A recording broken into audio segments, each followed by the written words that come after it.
ભગવાનના ગુણોની કથા માનવીને ભાગ્ય વગર મળતી નથી. આ જગતમાં હરિની કથા એ અતિ દુર્લભ છે. મનમાં એવું ન માનવું કે આપણી પાસે પૈસા હોય તો આપણે ભગવાનની કથા કરી શકીએ. ભગવાનના ગુણોની કથામાં તો એ જ માનવી ભાગ લઈ શકે કે જેના ઉપર ભગવાનની કૃપા હોય.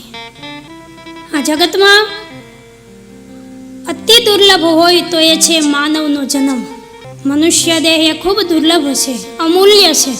દેવતાઓને પણ દુર્લભ એ માનવનું શરીર છે. માનવનું શરીર મળી ગયા પછી પણ જો દુર્લભમાં દુર્લભ વસ્તુ હોય તો એ છે ભગવાનના ગુણોની કથા. આ જીવ જ્યારે લાખો જન્મોના પુણ્યોને ભેગા કરે ત્યારે ભગવાન એને માનવનું શરીર આપે છે. માનવનું શરીર મળી ગયા પછી પણ જે જીવના કરોડો જન્મોના પુણ્યો ભેગા થયા હોય એને ભગવાનના ગુણોની કથા મળે છે.